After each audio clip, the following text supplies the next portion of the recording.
As 2026 begins, the photography world finds itself in an unusual state of anticipation. There is movement everywhere, new cameras launching, firmware updates rolling out, and brands loudly competing for attention. And yet, beneath all of that noise, there is a quiet tension that refuses to go away. It lives in online forums, inside camera stores, and in the long conversations of landscape photographers who still believe in patience and precision. That tension has a name: the Nikon Z7 III. For years now, the Nikon Z7 III has existed as the industry's most persistent rumor, a camera so discussed that it has taken on a near mythical status. Everyone believes it is coming. No one has seen it. And that uncertainty has only made the desire stronger.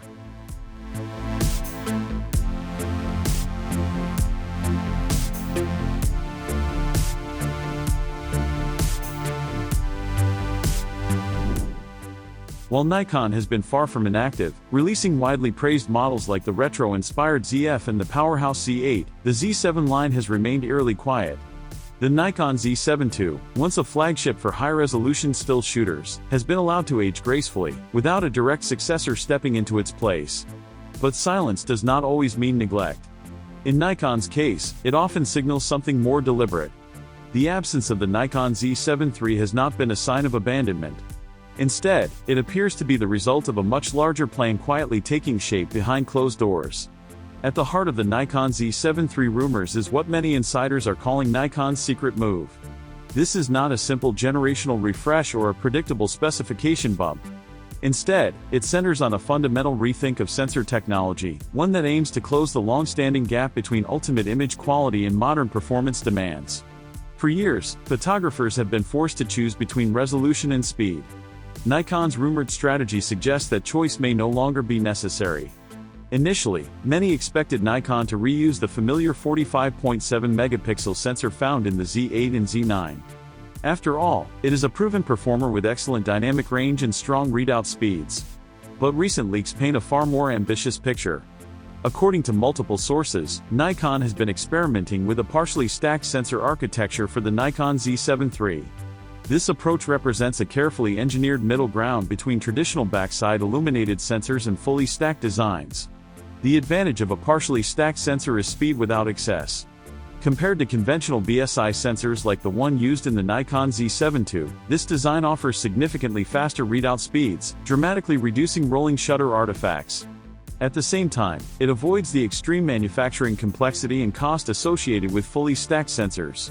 For Nikon, this is a strategic sweet spot. It allows the company to deliver a sensor that feels fast, responsive, and modern, while keeping the Nikon Z7 III price within reach of serious photographers rather than pushing it into stratospheric territory.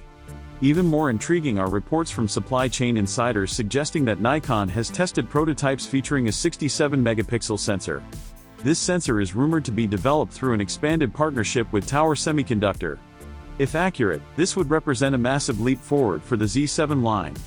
A jump to 67 megapixels would place the Nikon Z7 III in a category few full-frame cameras currently occupy, offering resolution that begins to encroach on medium-format territory while retaining the agility, portability, and lens ecosystem of a 35mm system. Such a resolution increase would not simply be about numbers. It would fundamentally change how photographers use the camera. Landscape shooters could capture extreme detail without stitching. Commercial photographers could crop aggressively without fear. Fine art printers could produce massive prints while preserving texture and nuance. The Nikon Z7 III would no longer be just a high-resolution option. It would become a statement tool for those who prioritize detail above all else. But resolution alone does not define a great camera, and Nikon seems acutely aware of that. One of the most interesting aspects of the Nikon Z7 III rumors is the expected return of a refined mechanical shutter. Unlike the Z8 and Z9, which rely entirely on electronic shutters, the Nikon Z7 III is rumored to retain a traditional mechanical option. This decision is not nostalgia. It is strategy. By keeping a mechanical shutter, Nikon sends a clear signal to studio photographers, flash users, and professionals who rely on precise synchronization. Mechanical shutters still offer advantages in certain lighting scenarios, especially when working with strobes. They also provide tactile feedback that many photographers value deeply. For this audience, the Nikon Z7 III is being positioned not as a stripped-down alternative, but as a purpose-built instrument that respects real-world workflows. Powering all of this is expected to be Nikon's advanced Z7 processor, the same processing engine that has transformed the Z9 and Z8 into autofocus powerhouses. With this processor at its core, the Nikon Z7 III is expected to inherit Nikon's most sophisticated AI-driven autofocus capabilities. This includes subject detection for people, animals, birds, vehicles, and aircraft, all with the kind of tracking reliability that Nikon users now take for granted at the high end. The difference is context. Imagine that same level of autofocus performance paired with a high-resolution sensor and housed in a body closer in size and ergonomics to the Z6 series. That is the promise of the Nikon Z7 III. It would offer the intelligence and responsiveness of Nikon's flagship cameras, but in a form factor designed for photographers who value balance and endurance over brute force. The shooting experience is expected to be further enhanced by a $5.76 million electronic viewfinder, finally addressing the blackout and resolution concerns that lingered with earlier Z7 models.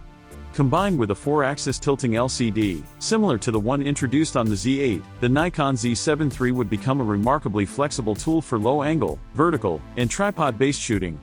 This is a camera designed to disappear in the hands, allowing the photographer to focus entirely on composition and light. If the Nikon Z7 III launches as expected, its arrival will send shockwaves through a market currently dominated by cameras like the Sony A7 RV and the Canon EOS R5 Mark II. Sony has long ruled the high-resolution segment, with the A7 RV standing as the undisputed megapixel king among full-frame cameras. Canon, on the other hand, has leaned into the hybrid approach, building cameras that attempt to excel equally in video and stills. Nikon's strategy appears to be different. Rather than chasing extremes, the Nikon Z7 III is designed to occupy the space between these philosophies. By focusing on stills-first excellence while maintaining modern performance, Nikon can appeal to photographers who feel underserved by hybrid compromises. Rumored pricing in the $2,800 to $3,200 range would place the Nikon Z7 III below the Sony A7 RV while offering a newer processing platform and potentially higher resolution. Ergonomics also play a crucial role here. Sony's A7 R series is undeniably powerful, but many users criticize its menu complexity and compact grip. Nikon has consistently invested in handling, weather sealing, and intuitive control layouts. A 67-megapixel Nikon Z7 III with class-leading ergonomics could be enough to tempt even longtime Sony users to reconsider their loyalty. In a world increasingly dominated by speed, automation, and smartphone convenience, the Nikon Z7 III represents a different philosophy. It stands for patience, precision, and the pursuit of perfection. And if the rumors hold true, it may very well define high-resolution photography for the next half-decade.